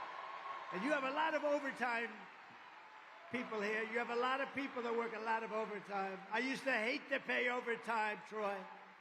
Oh, I used to hate to pay overtime. I did everything I could to get out of it. But you know what? Just a big deal. And I actually think that's going to be a benefit to our economy, an overall benefit. So it's no tax on tips, no tax on overtime. And are there any seniors in this particular place?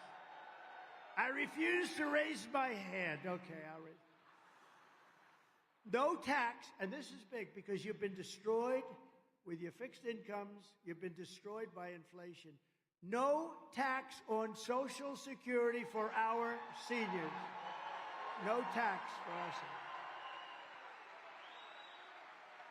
That's a big one. And I'll get them done fast.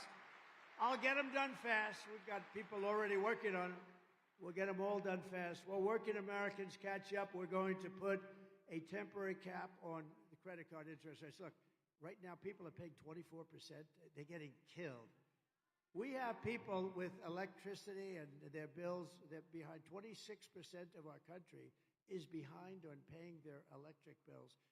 We can't let them pay 22, 24, 26% interest. He just said 30. Are you paying 30, sir? Let me see who you are. He's dealing with Alphonse Capone as his lender, right? Yeah, one of those nice lenders. So we're putting a cap of 10%, temporary cap, until we get past this terrible period that we're living in, right? I can do that quickly. We will become energy independent and then energy dominant like no country has ever seen before, because my second order, number one, close the border. We're going to get them out of here. Close the border. What's number two? Drill, baby, drill. We will open Anwar in Alaska, the largest drilling site perhaps in the entire world. Can you imagine? Ronald Reagan couldn't get it. Nobody could get it. They've been trying for years and decades, and nobody could get it. I got it done. And they were all set to take. This is a site that would supply all of Asia. We would make a fortune, would pay down our debt. And Biden comes in and he terminates it. Nobody could get it done. Ronald Reagan, it was his number one thing he wanted to get done. And it's much tougher to get it done today than it was many years ago, I can tell you that. They use the environment. They use anything they can use. But we're going to tap the liquid gold. Look, we have more liquid gold under our feet than any other country in the world. We're going to start using our liquid gold instead of letting it sit there as we buy tar from Venezuela and other places. And we will always protect your Social Security and your Medicare. We're not going to have any cuts. And I'll tell you, we're never raising the age. She's going to raise the age on Social Security by 5 years. We're not raising the age on Social Security, and we didn't. For 4 years, we proved it. They're going to raise it because they're letting so many people on that shouldn't be there. I will settle the war in Ukraine. I will end the chaos in the Middle East, and I will prevent World War III. I'm going to prevent. Thank you. Thank you very much. And days ago, I was honored to receive the endorsement of many, many people far over 300 national security officials. They worked with me. The whole group got together. They endorsed me like they've never endorsed anybody before. Even some of the people that you sort of see were against me, they were in that list. They endorsed me. And some of them got a lot of money for a book.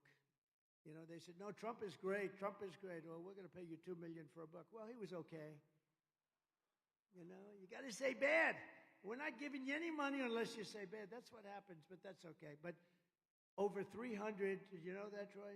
The biggest guys in the country, over 300 people that worked with us endorsed me, which is a record, and I'm very proud of it. Thank you very much.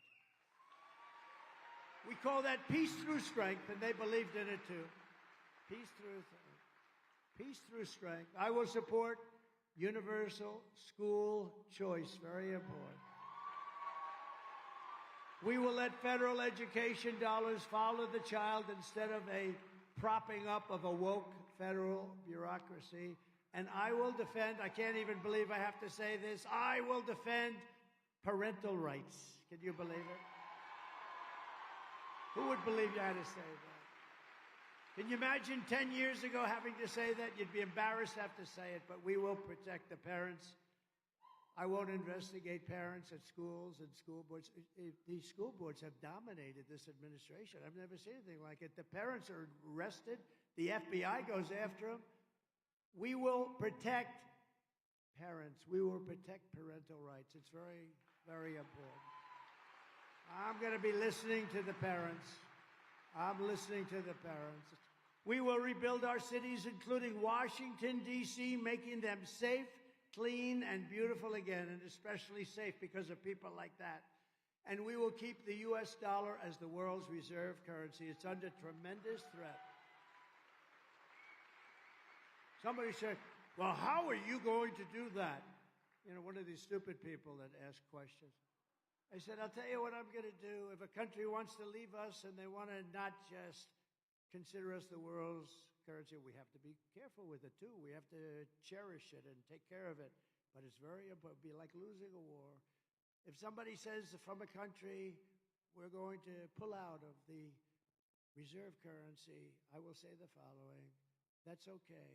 But I'm going to charge you a 200% tariff on all the business you do in the United States of America, and it goes into effect today, and they will look at me and they will say, sir, we have decided to stay in the reserve currency, sir. Thank you very much. Thank you very much. Thank you very much.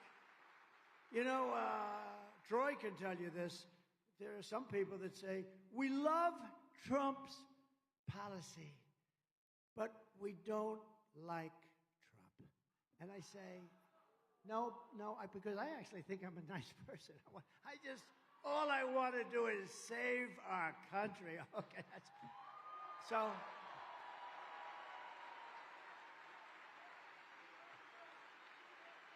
I just want to say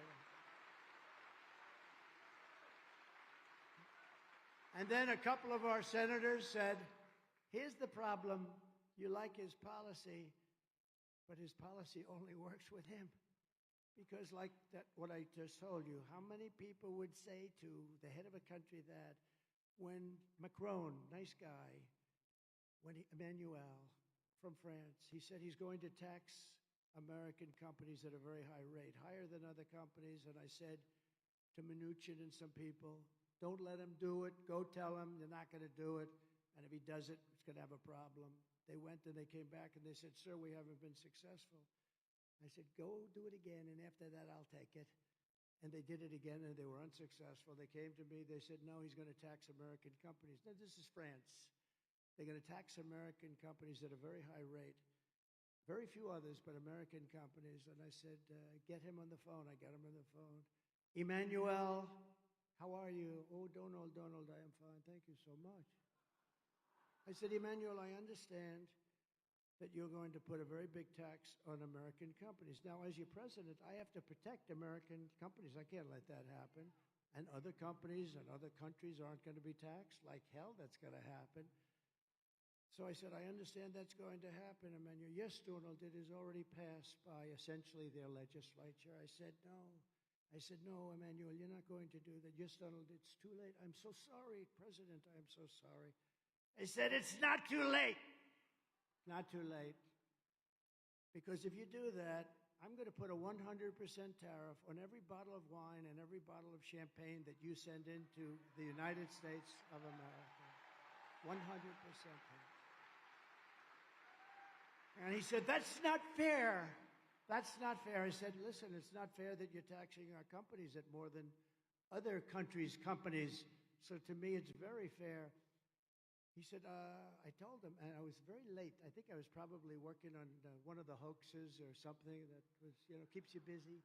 The Democrat scams and hoaxes. I said, Emmanuel, I don't have time. I'm giving you 5 minutes to call me, if you will. Please call me back within 5 minutes. Let me know it, because I'm ready to sign this tax.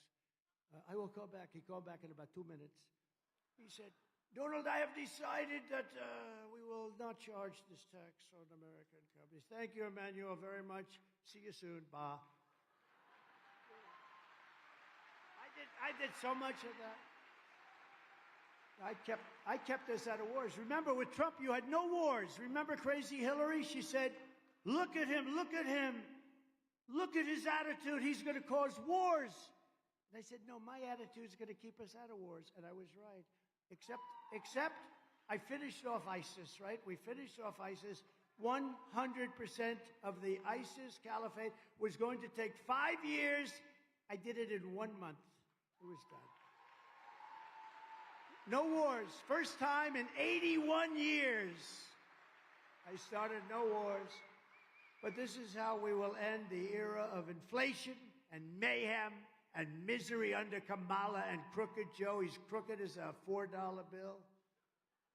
I used to say a $2 bill, but I see $2 bills around, so I can't say that. And unleash safety, prosperity, and peace for Americans of every race, religion, color, and creed, every one of them. Together, we will deliver low taxes, low regulations, low energy costs, low interest rates, and low inflation so that everyone can afford groceries, a nice car, and a home, the basics. We will stop the invasion. We will end migrant crime. We will strengthen our military. We will build a missile defense shield around our country. Much of it will be made in Wisconsin, by the way. We will keep critical race theory and transgender insanity the hell out of our schools. It's God. And we will keep men out of women's sports. We will defend the Second Amendment, protect religious liberty, restore free speech, and we will, once and for all, secure our elections. Everyone will prosper, every family will thrive, and every day will be filled with opportunity and hope and especially for the people of Wisconsin, you're going to be happy. You're going to be happy. But for that to happen, we must defeat Kamala Harris, and we must stop her country-destroying radical left agenda once and for all. We have to knock it. We want a landslide that's too big to rig. We want it too big to rig. And just finally, after all we have been through together, we stand on the verge of the 4 greatest years of the history of our country. I believe they're going to be the 4 greatest years, not just a fixing up, it's going to be a going forward. With your help from now until Election Day, 30 days, we will redeem America's promise. We will put America first, and we will take back the nation that we love. November 5th will be the most important day in the history of our country, and together we will make America powerful again. Powerful. We will make America wealthy again. We will make America healthy again. We will make America strong again. We will make America proud again. We will make America safe again. And we will make America great again. Thank you. Thank you, Wisconsin. Thank you. God bless you. God bless you. Thank you.